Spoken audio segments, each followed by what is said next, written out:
play with it, don't play with it, don't play with it.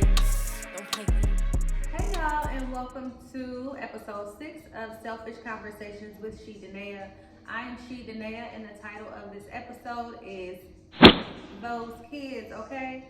I wanted to talk about parenthood, I wanted to talk about gentle parenting, and I wanted to talk about kind of conscious parenting. I'm loving the fact that, my generation, these younger generations are kind of reimagining what it looks like to be a parent, what it looks like to operate in authority and to grow and develop your children. But then I also think there's a fine line between gentle parenting and I don't play all the time, okay? So that's what we're going to talk about. This episode probably will be short and sweet, but I just wanted to talk about it and get some feedback from you all also. So if you don't know, I do have an 8-year-old. He'll be 9 soon. And I don't raise him, I guess, what I would consider the traditional way or how they did back in the day. I don't, whoop him often. He does get popped every now and then, but that's kind of like after things have escalated. For the most part, I take things from him. I'm very conscious of the type of child that he is.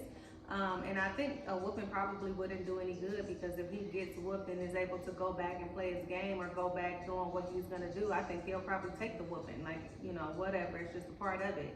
But if I take away toys, if I take away, the Xbox, if I take away gaming, if I take away technology, that kind of means more to him. That's more of a punishment or a restriction to him than a whooping. You know what I mean? And I don't want to have to whoop him anyway, because I feel like I shouldn't have to get to a space where I'm so angry or upset that I have to put my hands on you. Now, like I said, he might get a pop in here and there, and he's surprised by that, and it does hurt him in those moments because it's more of a shock. But taking things away from him is more along the lines of how I punish my child. I do know every child is different. I have a very active child. He's very outwardly expressive. Just, he has a great personality. He has a boss or, strong leadership personality, and it's me having to tone down. And so that's why I can't be as gentle as I am conscious. You know what I mean? Because gentle sometimes he thinks he can play with me. He thinks we're friends, and we're not friends. And I have to tell him, like, you don't know me like that, because I don't let people out in the streets disrespect me. You know what I mean? I don't let adults disrespect me. So the fact that you think, after you came out of my body, that you about to disrespect me, you know what I mean? Like, that's not happening. So gentle, every now and then when I notice that emotionally he just doesn't have the capacity to understand what I'm requesting of him. Like, I know there are milestones, not just physically, but emotionally, but mentally, and they have to have that capacity. So, talking through things with him, kind of looking him in his eyes more often, and separating him from his distractions. I think that gentle parenting, conscious parenting is a big thing with emotional intelligence. And I think as adults, as parents, as authority, as guardian, as teachers, as coaches, as people in leadership or authority, emotional intelligence is a big deal in being able to maximize the potential of the people who are depending on you to help them to develop. But then also, being too soft and having them play you like a goofy, like, we're not going for that. That's not happening over here, okay? So, the main reason I wanted to bring up this topic is because I was recently having a conversation with someone, and they were telling me a story about how there was this mother. This was years and years ago. There was a mother who had a son who was very, rebellious, just was doing all type of stuff. He was in and out of jail. He was going through this, going through that, and she was doing everything. She had put up her house or, whatever to bail him out one time. She was like exhausting the savings. The husband, which is his father too, was getting tired of her like doing too much for him. They ended up getting a divorce, but he got out of prison one time. She got him a job working for the store where she was an executive, and he was selling drugs out of the store, all type of crazy madness. And then this last time when he got in trouble, She was like, after everything I did for you in the courtroom, after everything I did for you, I put up the house, da da da da, and you still did this. And he turned around and looked her in her face and said, I didn't ask you to do none of that. Like, can you imagine overextending yourself for your wild child and then for them to look you in your face and say, I didn't ask you to do none of that? But the truth of the matter is, I'm sure he didn't ask her to do none of that. And I think as parents or guardians or people in leadership, sometimes I don't think we create the space for people to walk out their own things, right? Now, me personally, I have been on the other side of that as a girlfriend of somebody whose parent was the same way. And that always, even before I had my son, was in my mind. Like, I'm not gonna raise him that way. I'm not gonna spoil him. I'm not going to, have his back when he's doing crazy stuff. Like I tell my son all the time, I fight for truth. So if you telling me the truth, if you in the right, if you're operating the way you're supposed to be operating and something happens, then I got you 1,000, 100%. You don't have to worry about it. But if you out here doing crazy stuff, like, don't expect me to put myself on the line for your madness, for your, you know, deception, operating just in crazy ways. Like, that's you choosing that, because then you're going to be taking away from me. And if you love me, it's always, oh well, when with spoiled children, well, you don't love me if you do this. No, you don't love me if you are wanting me to do that. If you are wanting me to put myself on the line when you out here doing stupid shit. Like, if you love me, you shouldn't be doing that, because it doesn't only impact you. And that's something that I had to learn. But like I said, in my experience dealing with someone whose parent was that same way, I always in my mind thought, if I have a son, when I have a son, because it was so long ago, so long before my son, I'm not raising him that way. You know what I mean? It's a disservice to your child. It's a handicap to your child when you don't allow them the space to grow, to learn, to fall, to get up, to figure it out. Now, if you see that they're operating and they're really trying and they're consistently, trying to find their footing and they need some support, of course. But at the end of the day, they should be developing as an individual. And I've also noticed that there are a lot of people who find their identity in being needed by their children, to the fact they don't want their children to be independent. I'm not like that, because at the end of the day, I still got things to do. You know what I mean? I got a life to live. I got moves to make. So I need you to be independent. I need you to be, strong within yourself. And that's how I am, working, or at least attempting to develop my son and grow him to maximize his potential, his capacity. I also work as a community manager, and there is someone, there's a parent of a senior who still does everything for him, and I can tell in her mannerisms and her demeanor and the way that she just talks, it's like she feels like she has to do this. And I can tell even in their interactions that he kind of doesn't want that as a senior citizen. Like, can you imagine that?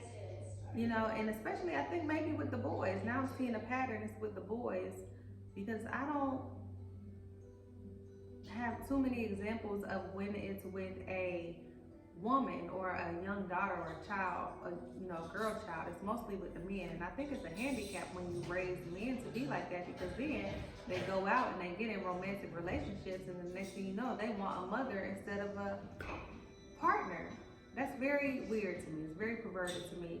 And so it's my intention with my child and with any child around me. You know what I mean? Like, figure it out. Did you even attempt to figure it out? Did you even attempt to, find the missing pieces? Did you even attempt at all before you came to ask me? Because you need to at least try and figure it out. You need the experience, the mental capacity, the mental muscle, the emotional muscle to build. I can't build that for you. I can't think for you, because then you go out, you grow. Now you're looking for somebody else to think for you. Now you're looking for somebody else to navigate your spaces for you. No, you got to learn your own critical thinking. You have to figure things out on your own. Attempt, at least. Give it 5 to 10 tries, and then come see, what's up. I don't know. I just think that's really weird. Next, for gentle parenting, them kids, and conscious parenting, pretty much. I know for me as a mother, when I got into motherhood a few years ago, I determined that I wanted to maximize my child's potential. So I understand that children are self-centered. So it's hard for me, in my heart space, because when I see him being frustrated, when I see him crying or annoyed, I'm like, okay, well, just don't do it. Or, yeah, you can go ahead and watch that. No, I'm not doing that.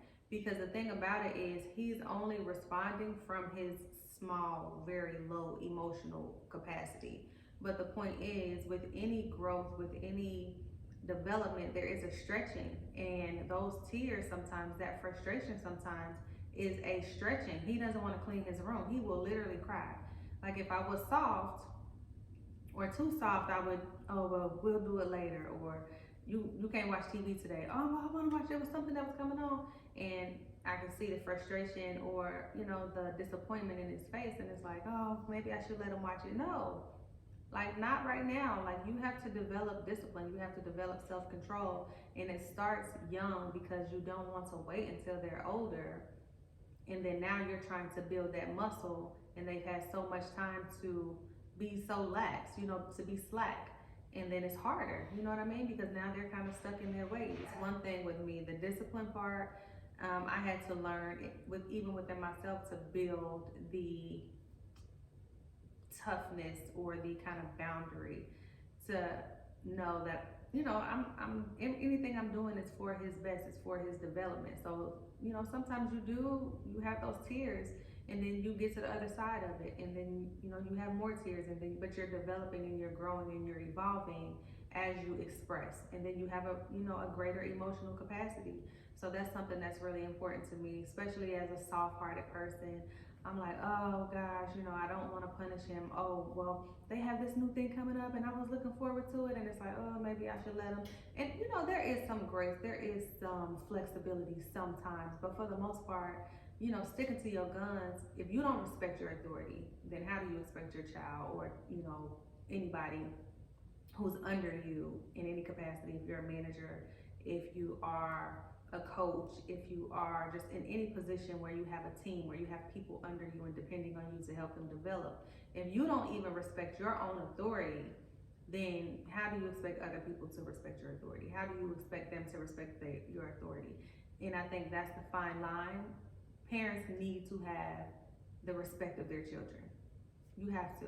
They say it's a certain fear, and I think you can label it that way, but I think just there's a reverence, there's a respect that needs to be had between parents and children, between leaders and whoever they are working to develop. It's important. So becoming too friendly, like yeah, me and my son, we freestyle in the car, we talk, we have conversations, we joke, but there also is a moment where he knows, like, hold up, she's not in that space right now. This is serious. And then he calls it mean, but I'm like, no, I'm not being mean. I'm just being serious. Don't take my seriousness from meanness, because that's not true. And I know he's just talking, so I'm not really tripping. So, conscious parenting is more my parenting style. Gentle in some moments, very affectionate, very thoughtful, and very intentional. But I think just more conscious is the best parenting style for me. When I talk about even just being a manager, so I am a manager right now of 2 apartment communities, and there are times where I'm gonna be a cool manager. I'm gonna give you your space. I'm gonna let you come to me if you need some assistance.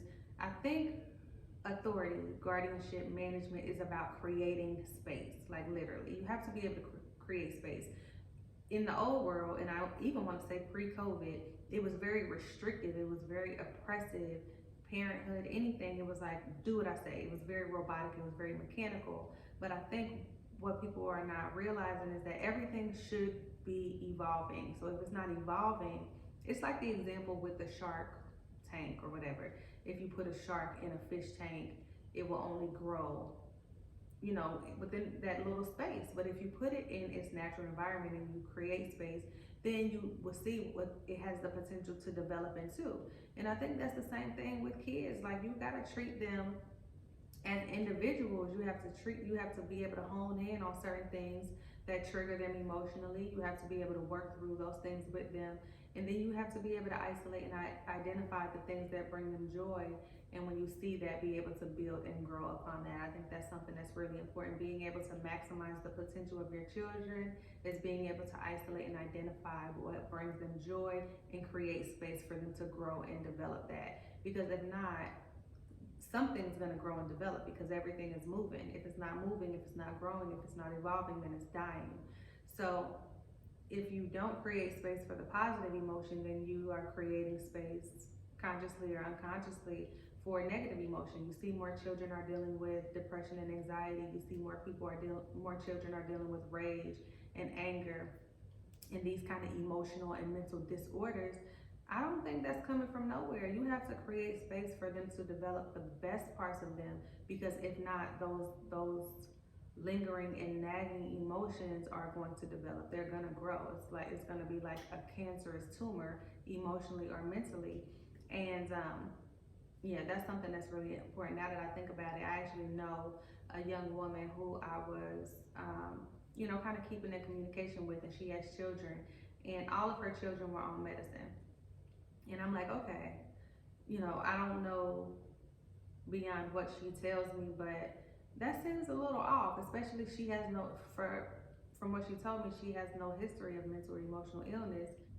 We have to create space for the individuality of our children and kind of maximize and build on that, because if not, things are going to start to develop and you're not even going to be conscious of it until it's too late, until now you're thinking that they need medicine, or now they're going to school and they're comparing themselves to other people. Maybe they're being handicapped, maybe their social development is now being handicapped, maybe their emotional development is now being handicapped, their intellectual development is now being handicapped.